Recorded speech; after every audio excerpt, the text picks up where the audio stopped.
Tu souhaites créer du contenu, mais tu te demandes par où commencer. As-tu pensé à ce qui est ton plus petit pas possible? Si ce n'est pas le cas, cet épisode est pour toi! Les médias sociaux en affaires est ton rendez-vous hebdomadaire pour en connaître davantage sur les différents réseaux sociaux et les plateformes de création de contenu dans un contexte d'affaires. Chaque semaine, je répondrai à une question thématique qui te permettra d'appliquer concrètement ces conseils pour ton entreprise. Si tu reconnais l'importance et la puissance des réseaux sociaux ainsi que de la création de contenu pour ton entreprise et que tu souhaites en apprendre davantage sur cet univers, tu es au bon endroit. Je suis Amélie Delebel, travailleuse autonome dans le domaine des communications et marketing depuis février 2020. Je travaille avec les réseaux sociaux et dans la création de contenu depuis 2014. Les médias sociaux en affaires est mon deuxième podcast après Athlète Entrepreneur, lancé en janvier 2019. Bienvenue sur mon podcast. Salut et bienvenue sur les médias sociaux en affaires, épisode 277, alors qu'aujourd'hui je réponds à la question « Comment faire le plus petit pas possible chaque jour avec ta création de contenu? » Alors le fameux PPPP, donc 4 pas au total, donc plus petit pas possible, en fait c'est quelle est la petite action que tu peux poser aujourd'hui pour t'aider avec ta création de contenu. Parce que même si que tu débutes ou même si ça fait quand même un certain temps que tu crées du contenu, vraiment, le plus important, c'est d'y aller un pas à la fois. La pire chose à faire, c'est de penser que tu vas être capable de courir un marathon ou un demi-marathon sans entraînement derrière.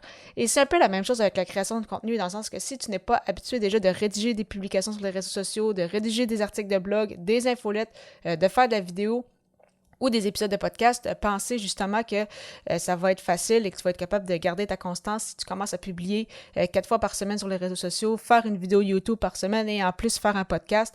Vraiment, tu vas être beaucoup trop chargé. Peut-être que ça va bien fonctionner les premiers mois, mais moindrement par la suite qu'il va y arriver un petit quelque chose dans ta vie, que ça va débouler, eh bien, ça va être vraiment difficile de faire de la place dans ton horaire pour cela. Et malheureusement, souvent, la création de contenu est souvent ce qui débarque en premier de ce que j'ai pu voir dans les entrepreneurs. Une fois qui sont justement occupés ou qui arrivent justement à certains événements dans leur vie. Donc, c'est pourquoi justement qu'avec mes clients, c'est vraiment important pour moi de commencer par définir le persona, donc l'audience cible, à qui tu t'adresses. Donc, si c'est un exercice que tu n'as pas encore fait, c'est déjà le premier petit pas que tu peux faire. Donc, c'est ça. Quels sont en fait ses défis, ses besoins? Où est-elle dans sa vie actuellement, ton audience cible, et où est-ce qu'elle veut aller? Et bien évidemment, là, quand on parle du persona, on parle souvent justement le nom, l'âge, le sexe, c'est quoi son travail, etc. Donc oui, les questions de base, mais c'est vraiment important d'y aller aussi plus profond que ça. Donc c'est ça, savoir, bon, mais c'est quoi ses difficultés présentement, pourquoi est-ce qu'elle vit ces difficultés-là, c'est quoi ses blocages et comment justement elle pourrait se faire aider pour réussir peut-être à passer du point A au point B selon ce que tu as à offrir. Donc vraiment un exercice très très intéressant à faire une première fois au minimum si ce n'est pas quelque chose que tu as déjà fait, mais par la suite justement important de raffiner justement ce persona-là. En fait, ça serait recommandé de le faire par trimestre, mais au minimum 2 fois par année, donc à tous les 6 mois. À un autre moment, donc tu peux avancer tranquillement pas vite, justement, te répondre à ces questions-là en lien avec ton persona. Et une autre question à laquelle tu vas pouvoir répondre, c'est en fait de définir quels sont tes objectifs et surtout essayer de pousser le plus loin possible le pourquoi. Donc si d'emblée tu me dis « Ah, mais j'aimerais ça, moi, aimer avoir plus d'abonnés, par exemple, sur LinkedIn, ce serait mon objectif principal », je te demanderai pourquoi tu vas avoir plus d'abonnés. Donc là, tu vas peut-être me dire « Pas assez, parce que ça aide à la crédibilité, ça peut aider pour la notoriété, ça me permet de toucher peut-être plus de personnes. » OK, mais pourquoi tu veux toucher plus de personnes? C'est probablement parce que tu dis, plus je touche de personnes, plus j'ai de chances de vendre, par exemple, mes produits ou services. Donc, au final, ton objectif, ce n'est pas d'avoir plus d'abonnés, c'est de vendre davantage justement tes formations, tes produits ou autres. Et une fois donc cet objectif-là est clairement défini, donc si par exemple tu veux vendre justement 10 formations dans ton année ou tu vas offrir 5 séances de coaching, ou donc tu peux bien évidemment déterminer quel est ton objectif principal. Par la suite, c'est possible d'avoir des sous-objectifs justement qui vont t'aider ou qui vont te permettre de suivre un peu, voir si tu t'approches de cet objectif ou non.